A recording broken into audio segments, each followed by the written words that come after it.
You're gonna roll him around in that dough, put that seasoning on his ass, put some pepper, put some salt, and throw his mother ass in the grill and watch him burn, baby, burn. You're gonna see that.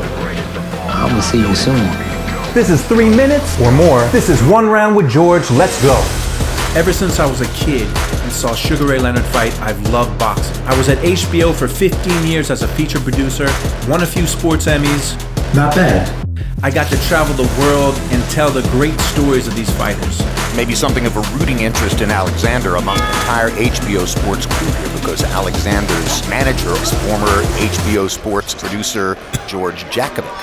I've managed a fighter, I've worked a fighter's corner, being as close to the action as you can get. My life is revolved around boxing. Saturday, May 28th, it was a pay-per-view on Showtime. It was lightweight champion Gervonta Tank Davis against Rolando Rolly Romero. Romero talked his way into a fight, and it took one shot in the 6th round to end it. Up to that point, it wasn't a firefight that a lot of people thought it would be. They showed a lot of respect for each other's power. You could see Tank Davis taking his time, and then all it took was this.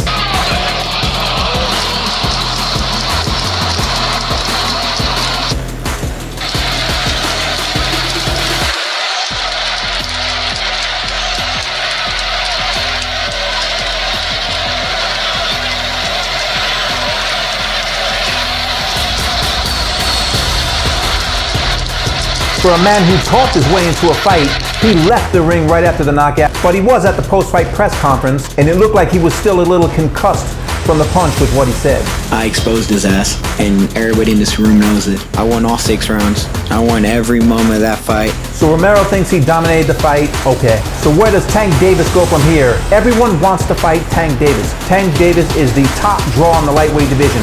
Almost 19,000 people were there at the Barclays Center in Brooklyn. That's a record for a fight. He draws everywhere he goes.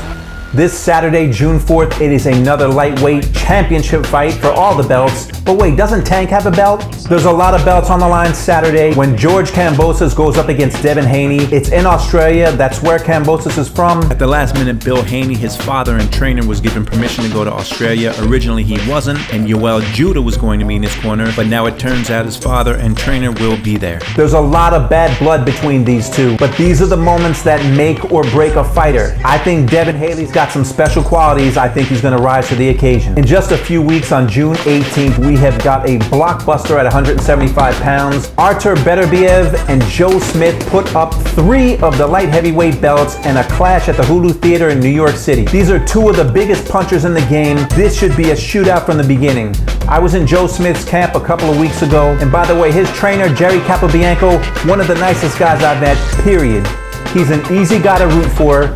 I wish him well. I think boxing fans are in for a treat that night. It should be an exciting fight. June 1st had 2 big heavyweight anniversaries. 2019, 3 years ago, I was there for this in Madison Square Garden, when Anthony Joshua lost his heavyweight title to underdog Andy Ruiz. Not many people expected this. When Ruiz went down in the 3rd round, it looked like it was going to be an early night. Ruiz not only got up, he dropped Joshua twice that round. In the 7th round, he finished the annihilation, became heavyweight champion of the world. They had a rematch, and uninspired Ruiz lost a 12-round decision, and to be honest, since their first fight, neither man has been the same. Ruiz has done nothing in the sport. He's had 1 fight against Chris Arreola that he got dropped in, hasn't fought since. Joshua lost to Usyk last year. They're supposed to have a rematch in July. We'll see what happens there. But that was a huge upset, and I was there for that. One that I wasn't there for, June 1st, 2002, 20 years ago, 2 former champions, Evander the Real Deal Holyfield and Hasim Rahman. What I remember about this fight is not so much the fight itself, but as for what happened in the 7th round.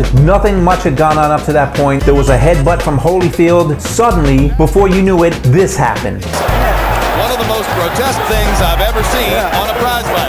I had never seen anything like that. It looked like Hasim Rahman had another head growing out of his head. They had to stop the fight in the 8th round. Evander Holyfield won a technical split decision, but because of those images, that's a fight I'll never forget. That's it once again. One round with George is done. I will be back soon. What would you like people to think about you when you've gone? I'd like for them to say he took a few cups of love.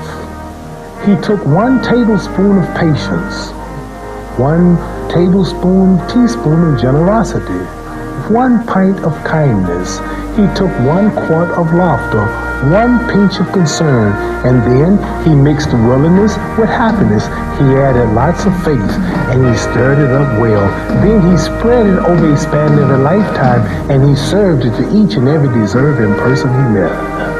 Muhammad Ali, thank you very much.